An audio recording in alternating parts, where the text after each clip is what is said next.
Hezbollah chief Hassan Nasrallah ने Cyprus को खुली धमकी दी है। साइप्रस को इजराइल की मदद का जिम्मेदार ठहराते हुए हसन नसरल्लाह ने हमले की बात कह दी।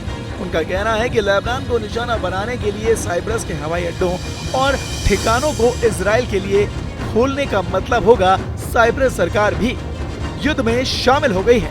हिजबुल्लाह के साइप्रस पर हमले की धमकी से यह आशंका बढ़ गई है कि इजराइल और हिजबुल्लाह के बीच पूर्वी भूमध्य सागर में युद्ध फैल सकता है। नसरल्लाह की इन टिप्पणियों ने न केवल जातीय रूप से विभाजित द्वीप राष्ट्र साइप्रस बल्कि निकोसिया और इजराइल के करीबी सहयोगी ग्रीस को भी झटका लग सकता है। इंटरनेशनल मीडिया रिपोर्ट्स के मुताबिक लनेक foundation for European and foreign policy में साइप्रस इजराइल संबंधों के यरूशलेम स्थित विशेषज्ञ गैब्रियल हारिटॉस ने इसे सैन्य खतरा बताया। हारिटॉस का कहना है कि हिजबुल्लाह बिल्कुल भी दूर नहीं है। अगर वो तेल अवीव के बाहरी इलाके को निशाना बना सकता है तो वो साइप्रस पर भी हमला कर सकता है।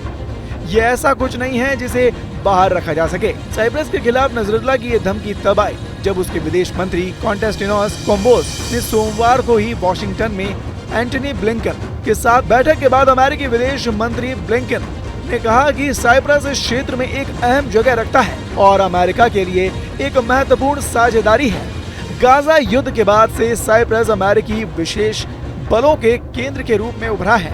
साइप्रस को नसरल्लाह के धमकी भरे मैसेज से साफ है कि हिजबुल्लाह लेबनान के तट से 260 किलोमीटर दूर स्थित पूर्वी भूमध्य सागरीय द्वीप राष्ट्र साइप्रस के साथ इजराइल और अमेरिका के गहरे होते संबंधों को चिंता की नजर से देख रहा है। पिछले एक दशक में इजराइल का साइप्रस और ग्रीस दोनों के साथ घनिष्ठता बढ़ी है। एथेंस के इंस्टीट्यूट ऑफ ग्लोबल अफेयर्स के निदेशक कॉन्टेस्टिनो फिलिस ने इस पर कहा है कि हिजबुल्लाह स्पष्ट रूप से निराश है और साइप्रस के अमेरिका के साथ रणनीतिक सहयोग समझौते पर हस्ताक्षर किए हैं। ये ताज़ा धमकी उसी निराशा से निकली है।